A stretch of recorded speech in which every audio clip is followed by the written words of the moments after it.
Bonjour à tous et bienvenue dans une nouvelle vidéo de cybersécurité. Donc ici on va voir comment contourner la protection SameSeed avec configuré en l'axe via une méthode de contournement. Donc on a un laboratoire où le changement d'email est vulnérable à la vulnérabilité CRSF. Donc, pour résoudre ce laboratoire-là, on doit effectuer une attaque CRSF qui change l'email de la victime. On doit utiliser un serveur malveillant pour effectuer notre attaque. On peut se loguer avec un compte dont on connaît les identifiants qui sont l'utilisateur winner et le mot de passe Peter.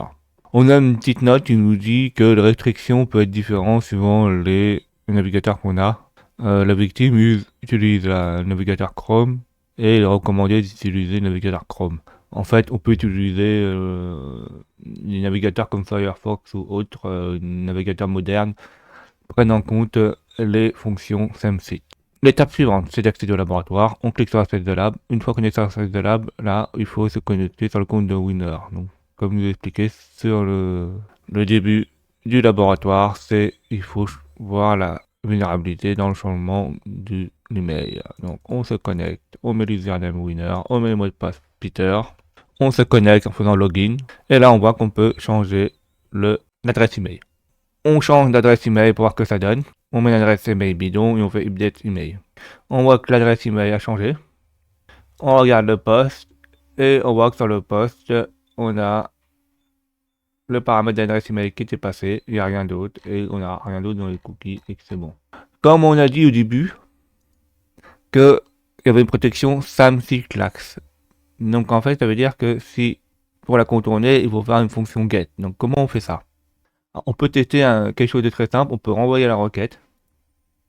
Donc on fait open recent with request editor en faisant clic droit. On change la méthode en get. Et sur l'email, par exemple, on met, donc là, un double encodage, on met un simple encodage. On met un email différent, test 1, et on l'envoie, voir ce que ça donne. Et là, on a un message d'erreur que la méthode n'est pas autorisée. Donc la protection s'est mise en place. Recommençons la même chose en changeant d'autres choses. Donc on refait un clic droit, on recent with request editor. On met la méthode get, on enlève le double encodage, on met un simple encodage. Donc là, le pourcentage 40, ça fait arrobase. On met une adresse mail non utilisée, test 1. Et là, on va voir si c'est vulnérable à la méthode Symfony. Donc on fait méthode, on fait très vers le bas, méthode est égal post. Voyons si ça fonctionne. On fait send. Et là, grâce à la méthode de Symfony, on a réussi à bypasser la protection. Donc, faisons un reload pour voir que ça fonctionne. On rafraîchit la page.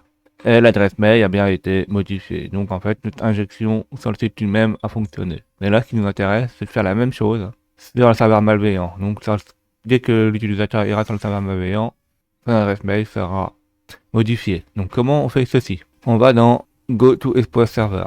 Donc ici, là, on a le body. On fait la méthode JavaScript.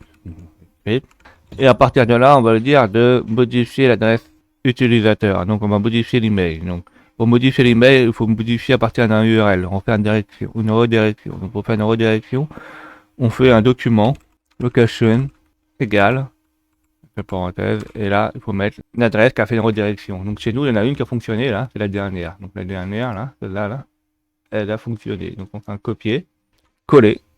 On change l'adresse mail parce qu'en fait elle a déjà été utilisée, on met 2. On n'a pas besoin de faire un view exploit parce qu'on a vu que cette requête elle fonctionne, donc c'est exactement la même requête que là. Et si on fait deliver exploit to victim, normalement ça devrait fonctionner. Donc dès que la personne va accéder à ce laboratoire là, à cette page là, il va changer son adresse mail. Donc on fait deliver exploit to victim. Et là, ça nous dit que le laboratoire a été résolu. Donc il faut faire super attention hein, quand on configure les protections SameSeed, il faut savoir ce qu'on fait. Il ne faut pas mettre les paramètres par défaut si on ne sait pas ce qu'ils font par défaut, ou des paramètres par hasard, ou désactiver certaines sécurités comme le SameSeed. Hein. Voilà. Un peu, si on fait n'importe quoi, les failles CSRF fonctionne quand même. Merci d'avoir vu cette vidéo, n'hésitez pas à mettre des pouces bleus et à vous abonner.